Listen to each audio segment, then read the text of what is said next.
তো সুপ্রিয় দর্শকবৃন্দ, আমরা এই ভিডিওর মাধ্যমে জেনে নেব আগামীকাল নির্বাচনের দিন। এদের জাতীয় সংসদ নির্বাচন ও গণভোট অনুষ্ঠিত হতে চলেছে আগামীকাল বৃহস্পতিবার 12ই ফেব্রুয়ারি। এই দিন জরুরি কিছু সেবার উপর কড়াকড়ি আরোপ করেছে সরকার। মোটর সাইকেল সহ 5 ধরনের যান চলাচলের নিষেধাজ্ঞা আরোপ করা হয়েছে। আরও কোন কোন নিষেধ রয়েছে সেগুলো আমরা এই ভিডিও থেকে জেনে নেব। ইতিমধ্যেই মঙ্গলবার 10 ফেব্রুয়ারি রাত থেকে মোটরসাইকেল চলাচল বন্ধ রয়েছে। তবে রাজধানীবাসীর জন্য মেট্রো রেল চলাচল স্বাভাবিক রয়েছে, যা চলবে ভোটের দিনও। এছাড়া মোবাইল ফিনান্সিয়াল সার্ভিস বা MFS, বিকাশ, নগদ, রকেট লেনদেনের সীমা বেঁধে দেওয়া রয়েছে।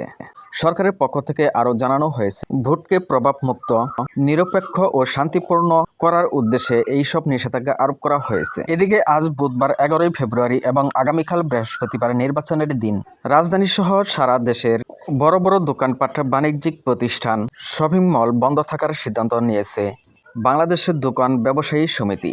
বহিরাগতদের নির্বাচনী এলাকা নির্বাচনী কমিশন ইসির নিষেধাজ্ঞা রয়েছে, যার ফলে পর্যটন ব্যবসায়ীরাও ভোটের দিন পর্যটন কেন্দ্র বন্ধ রাখার সিদ্ধান্ত নিয়েছে। নির্বাচন কমিশন ইসি ও সড়ক পরিবহন এবং মহাসড়ক বিভাগের নির্দেশনা অনুযায়ী মঙ্গলবার রাত 12টা থেকে মোটরসাইকেল চলাচল 72 ঘন্টার জন্য বন্ধ করা হয়েছে।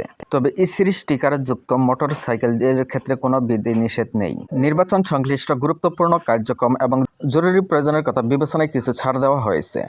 আইন শৃঙ্খলা রক্ষাকারী বাহিনী, সশস্ত্র বাহিনী এবং প্রশাসন অনুমোদিত নির্বাচন এবং পর্যবেক্ষকরা এর আওতায় নিষেধাজ্ঞার বাইরে থাকবে। বুধবার দিবাগত রাত 12টা থেকে ভোট গ্রহণের দিন রাত 12টা পর্যন্ত সারা দেশে taxi cab, pickup, micro bus, truck চলাচল বন্ধ থাকবে।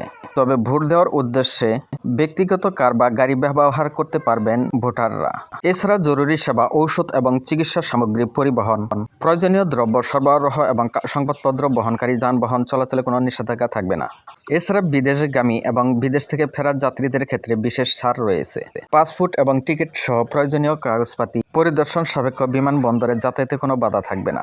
এর পাশাপাশি দূরপাল্লার যাত্রীবাহী পরিবহন এবং প্রয়োজনীয় স্থানীয় চলাফেরা থাকবে শিথিলতা। তো ভিউয়ার্স, ভিডিওটি তথ্যবহুল মনে হলে লাইক দিয়ে উৎসাহ দিবেন। চ্যানেলে নতুন হলে সাবস্ক্রাইব করে অল নোটিফিকেশন অন করে দিবেন। নিত্য নতুন খবর পেতে পাশে থাকবেন। এতক্ষণ পাশে থাকার জন্য ধন্যবাদ।